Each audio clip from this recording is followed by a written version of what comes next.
Quero que você conte um pouco para a gente a história da Dona Lila, que ela também ainda está aqui. Você pode contar um pouco para a gente dessa situação que é familiar, mas como você disse, é o mesmo caso da família de Rubens Paiva, representa também muitas das outras narrativas do Brasil. Isso é muito interessante. Outro dia eu entrevistava alguns das vítimas da ditadura, né? O Celso Lungaretti, o próprio Adriano Diogo, o Raul Elvanger e tal, e as histórias são cada uma com as suas particularidades e a tensão que cada uma tem. Mas, ao mesmo caso, cada uma delas tem um entrelaçamento, seja pela angústia do momento, seja pelos efeitos colaterais que ficam, né, episódicos ao longo de uma vida traumatizada por isso, seja pelo que se perde, seja por aquilo que não se viveu por conta da ditadura. É a história de um, mas é a história de tantos. E a Dona Lila? Qual a história da Dona Lila, Lenira? Então, eu fui convidada, instigada, né, pelo portal Catarinas a escrever, porque elas conhecem uma parte dessa história da minha família. E essa história tem muitos personagens. Mas eu escolhi a minha avó, Dona Lila, ela chamava Ana Alíria Vilela. Ela... Porque ela é a pessoa que não escolheu, digamos assim. Ela estava ali como a Eunice. Ela não era uma pessoa que ela decidiu virar uma militante política. Essas mulheres, a minha mãe é uma delas, minha mãe era uma militante política da Ação Popular, a minha tia era militante política da Ação Popular, mas eu escolhi a Dona Lila porque, para mim, ela era a personagem na minha família que mais se relacionava com a personagem da Eunice Paiva, que se obrigou a fazer coisas que ela nunca imaginou que fosse fazer. E aí eu começo esse texto contando, né, que uma história que a minha avó me contava, que eu acho muito maravilhosa e muito simbólica dessa história toda, que é: meu avô foi para a guerra, ele era da FEB, né, da Força Expedicionária Brasileira, e antes de ir para a guerra ele terminou o noivado com ela, porque ele... aquela coisa, né, eu vou para a guerra, posso morrer, a chance de morrer numa guerra é enorme, então não vou deixar ela viúva. Então ele rompeu o noivado antes de ir. Eles trocaram cartas o tempo inteiro que ele estava na guerra. Eles eram melosos de românticos, assim. E quando ele volta... era engraçado, eles eram... quando ele volta, ele vai retomar o noivado. Aí aquela coisa, né? Nós estamos falando da década de 40, então ele vai pedir autorização para o meu bisavô e para minha bisavó. Eles aceitam. Aí o meu avô chama a minha avó num canto e fala assim: mas eu tenho que te contar uma coisa sobre mim, e que se você não quiser mais casar comigo, eu entendo. A minha avó ficou muito... ela conta para mim que ela ficou muito apavorada e 1000 coisas passaram pela cabeça dela. Uma delas, que ele pudesse ter tido um filho ou tido um caso enquanto estava na Itália, que ele pudesse ter perdido uma perna e ela não estivesse vendo, que ele estivesse usando uma prótese, alguma coisa. Mas não, ele olha para ela e fala: eu sou comunista. Porque o meu avô, ao ir para a Itália, ele toma contato com anarcocomunistas que estavam enfrentando os nazistas no território italiano e volta de lá convencido de que ele tinha que ser comunista. Isso em 44, 45, né? Um pouquinho antes, na verdade. Acho que é em 44. E aí, a minha avó diz que ela fala assim, falou: meu Deus, que diabo será isso? Ela nunca tinha ouvido essa palavra na vida, ela não sabia o que significava. E quando ela me contou isso, ali na década de, acho que de 90, ela um dia olhou para mim e falou assim: mas eu não sei se eu teria casado se eu imaginasse o impacto que isso ia ter na minha vida. Por quê? Porque a minha avó é uma pessoa que, quando teve o golpe, o meu avô trabalhava no gabinete militar do João Goulart. Ele trabalhava no Palácio do Planalto. Caraca. Recentemente, depois que eu escrevi esse artigo, eu descobri que meu avô era da Comissão de Energia Nuclear, do ponto de vista da segurança nacional. Então ele era muito próximo da turma ali do João Goulart. Ele se reuniu com o Darcy Ribeiro quando teve a revolta da Marinha, né, dos tenentes da Marinha. Então, quando teve o golpe, a minha avó contava que eles ouviram no rádio, ela perguntou para ele: e agora faz o quê? Ele falou: não, agora a gente espera. Na verdade, depois eu fui ver que ele vai até lá, eles passam todo o trabalho para os caras do golpe, né? Porque imagina, se você é um militar, você vai dar um golpe num país, as primeiras pessoas presas são o gabinete militar do governo constitucional. Então, todos eles foram presos. E a minha avó morava num prédio com um monte de mulheres e crianças, todas elas tiveram seus maridos levados, sequestrados, E eu digo sequestrados porque se não tem processo, não tem flagrante, não é prisão, né? Prisão é uma coisa que o Estado faz baseado na lei. Não havia uma lei, quer dizer, havia uma lei golpista que tinha acabado de ser criada por uma forma autoritária. E ela fica muito tempo sem saber deles. Ela tem, o governo militar fica pressionando elas para deixarem o prédio. Porque imagina, Brasília, na década de 60, nós estávamos falando de uma cidade que mal existia. Então não tinha nada. Eles moravam nos apartamentos funcionais e o governo golpista queria que elas saíssem para entrar os golpistas. E aí pressionando esse povo a sair. E aí ela lidera uma revolta de esposas, né? Tem até aí eu botei um telegrama que eu encontrei que o meu avô diz para minha avó, enquanto está preso, que o que ela tomar de decisão está certo sobre o apartamento. Por quê? Porque eles estavam pressionando ela para sair. E ela dizia, não, eu só vou sair depois que o meu marido estiver aqui. Nesse momento ela já sabia onde ele estava, porque ele passa 40 dias preso sem ela ter a menor ideia de onde ele estava.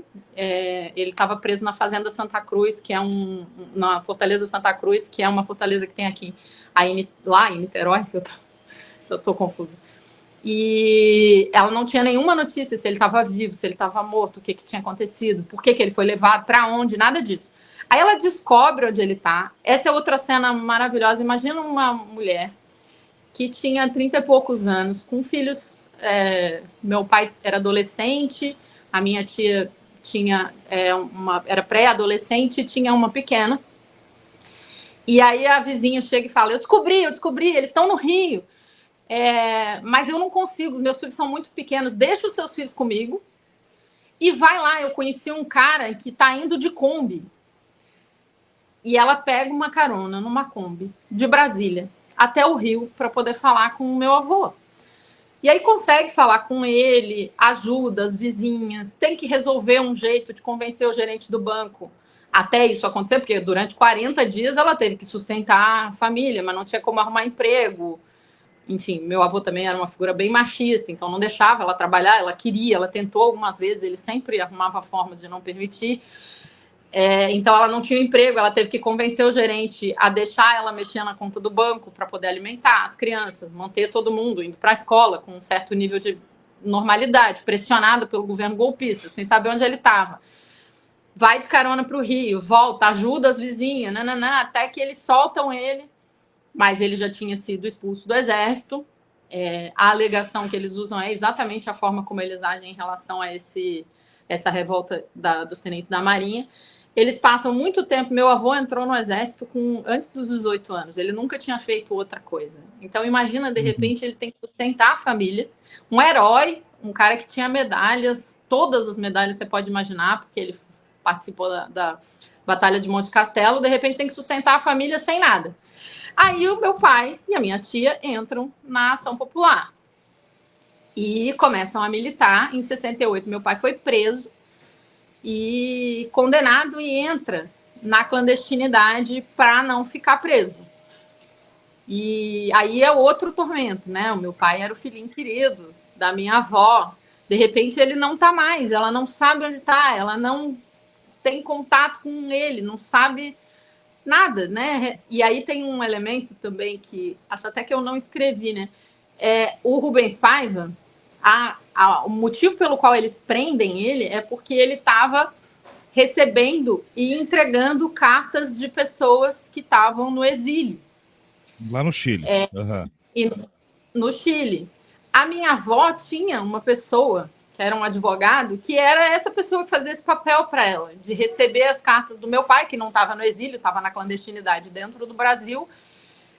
E ela falava para mim que ela ficava ansiosíssima. Ela ia lá toda semana para tentar ter alguma notícia do meu pai, né? E era sempre esse cara que trazia as cartas. Aí também tem uma carta dessa que eu botei aí, em que o meu pai se dirige para minha avó: mãe, você tem que ser forte, eu sei o que eu tô fazendo, você tem que acreditar em mim. Ela sofreu muito. E depois, a pior situação de todas na família, que a minha avó teve que lidar com a filha e o genro que foram torturados brutalmente, né? Então, são muitos momentos. Meu pai ficou 10 anos na clandestinidade.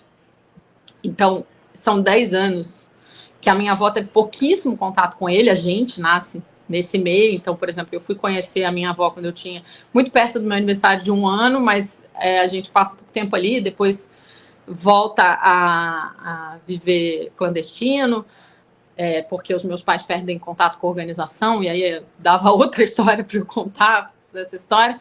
Mas a minha irmã, praticamente até os 5 anos de vida, viu muito pouco a minha avó também.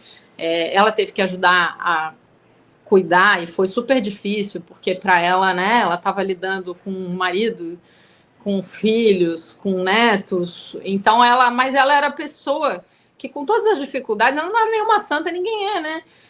Ela era uma pessoa muito forte, mas ela desenvolveu uma dureza para poder lidar com essas coisas, né? E às vezes as pessoas se chocam, né? E a Fernanda Torres fala muito disso, do quanto a Eunice não chora, né? Ela fala muito disso. A minha avó era muito assim, ela não. Eu já vi a Dilma falando disso também, não chora. Eu ia citar a Dilma. Eu ia citar a Dilma. A Dilma já falou isso, né? Você não chora, porque se você chorar, desmorona tudo. E tudo é você que está segurando.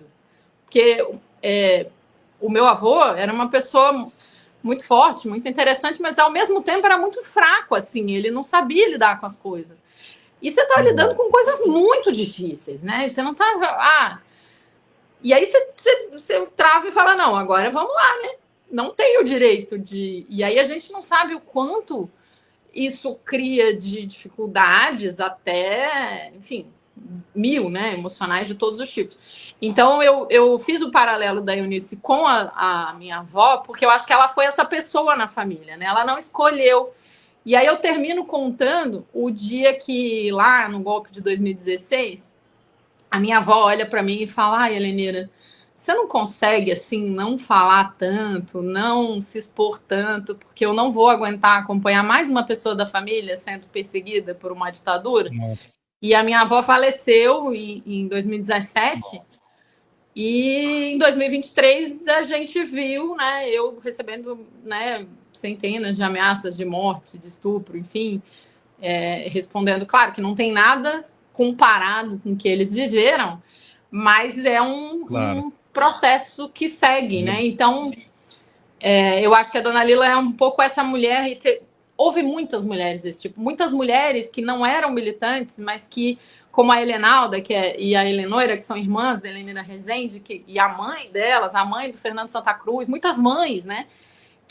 Que foram as pessoas que bancaram muito fortemente esse papel de buscar os restos, de brigar para ter os documentos, de brigar, e que eram pessoas que não fizeram a escolha de militar, de lutar pela democracia, mas que fizeram isso objetivamente, como a Dona Lili, como a Eunice, como a Eleonore, como a mãe de Fernando Santa Cruz, como tantas outras, por conta de compromisso de vida com a memória daquela pessoa que elas amavam, ou daquelas pessoas que elas amavam. Então, acho que isso é bom para a gente ver que são muitas histórias, como você disse. Todas elas têm peculiaridades, mas todas elas têm um traço comum, que é ter a vida atravessada por alguma coisa que você não escolheu, né? Que te atingiu, te jogou para cima, joga para cima tudo o que você tinha construído.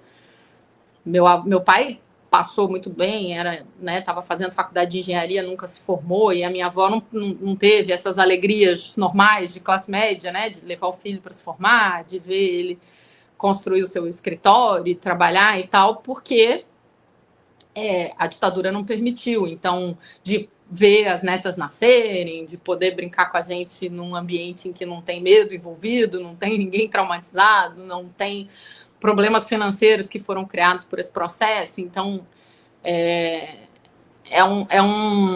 eu acho que é um relato importante de se fazer também desse ponto de vista dessas mulheres. Sem dúvida, sem dúvida. E eu fico tocado quando ouço as histórias, porque eu sou fascinado, né, por essa investigação, desde o tempo lá, em especial depois na universidade, né, eu fiquei uma época muito obcecado pela história do Vladimir Herzog, porque não cabia na minha tomada de consciência, ainda bem jovem, como que isso não é lateral, como que isso é lateral no nosso processo histórico, né? Como que isso não é o epicentro central de a gente contar a nossa historicidade, porque não é só porque é um processo de ontem, não é só pelos horrores, mas é porque ele basicamente constrói o mundo que nós estamos vivendo agora. De 64 a 84, o mundo que a gente está vendo em 2025 é efeito colateral daquele. Então isso não entrava. E aí, quando a gente vai abrindo mais as gavetas da história, mais vão saltando, né? Histórias como essa. Mas a gente vai vendo que não é só um Herzog e um Rubens Paiva, porque tem a Dona Lila, porque tem outros aí, tem o Wagner, tem o Lugaretti, tem os Adrianos Diogo, como eu digo, tem tantos outros, né? E a gente precisa contar essas histórias, precisa de todas as formas, né?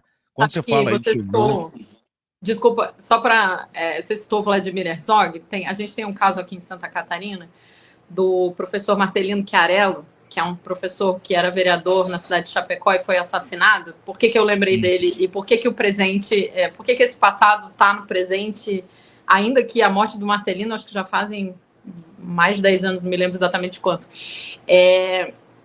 O Marcelino, ele é encontrado morto exatamente na mesma posição que o Vladimir Herzog. Olha só. Enforcado de joelhos na grade da janela de casa. Quando eu vi a foto, eu quase caí dura. Eu participei de um evento que teve em Chapecó, que foi um julgamento popular dos assassinos do Marcelino, porque ele oficialmente é dado como suicida. Olha, quem diria. E quando eles mostram a foto, e daí a foto tem uma coisa que eu não me lembro que tenha no Vladimir Herzog, que é um rastro de sangue para cima. Um sangue suicídio. Que escorre para cima. E rico suicídio, o sangue espirrado para cima.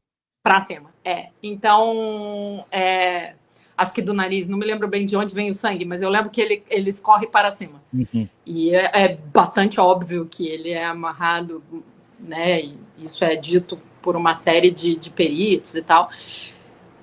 Mas a cena é tão brutalmente igual à cena do Vladimir Herzog, e é uma coisa que aconteceu no século XXI. Você fala, meu Deus, o passado é hoje mesmo, né? E, aliás, o Walter Salles fala disso, né? Nós não estamos falando sobre o passado, nós estamos falando sobre o presente.